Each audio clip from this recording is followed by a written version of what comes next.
Хүүхэд Есүсийг хуучин гэрээний хуулийг дагаагүй Месиа биш гэж яллаад түүнийг загалмайд цовдолсон Христосыг гаргахаар ирсэн атал өнөөдрийн хүмүүс түүнийг энэ ертөнцөөс хөөчхөд тэнгэрт оршныг өсөл хүртхийг илүүд үзэн Библийн ашиг сонирхлыг хамгаалахын тулд үнний ирэлтийг өрмөсөн үгүйсгийг илүүд үзэж Библийн мөнх оршин тогтнолыг баталгаажуулахын тулд мах бодит иргэн ирсэн Христийг загалмай дахин зовлохыг илүүд үзэн Зүрх сэтгэлийн нэм хорлонтой Бурхан тимийг даатгандаг өгч чанартай байж Хүн яаж Бурханы авралыг хүртэж чадах юм бэ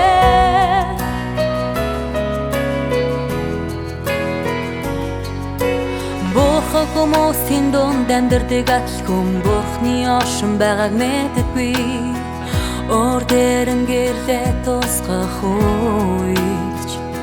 Хүн Бурханы оршин байгааг мэдэх хിവэр байдаг Бурханы ор хилэнгээ ор дээр нь болгох үед Хүн Бурханы оршин тогтнолыг хүрч ирээс үгүйсэгдэг Хүн үгүйсэгтэй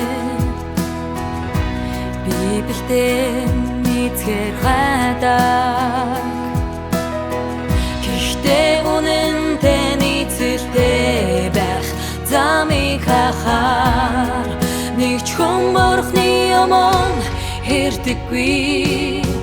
Хүн тэнгэр дэх Бурхан хандаж Түүний оршин тогтнолд анхаарал хандуулдаг хэрэн Мах боддог Бурханыг хэн ч тоодоггүй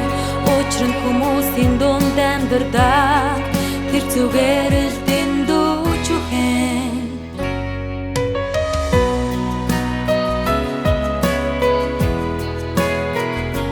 Библийн үгтэй тодорхойгүй Бурхантай нийцэлтэй байхыг л ирж хайдаг хүмүүс Бурханд дорд харагдаа Учир нь тэдний шүтэн мөрөдөг зүйл нөх мөлөг Өөртөө дүн тамгүй их баялаг өгч чадах Бурхан Хүний мэдэл байдаг оршин тогтнолгүй Бурхан юм Тэгвэл ийм хүмүүс Бурханаас юу олж авч чадах юм бэ Хүн үгээр илэрхийлэх аргагүй дорд Бурханы эсрэг байж Бурханаас хязгааргүй ихийг шаардаад Үннийг харилдаггүй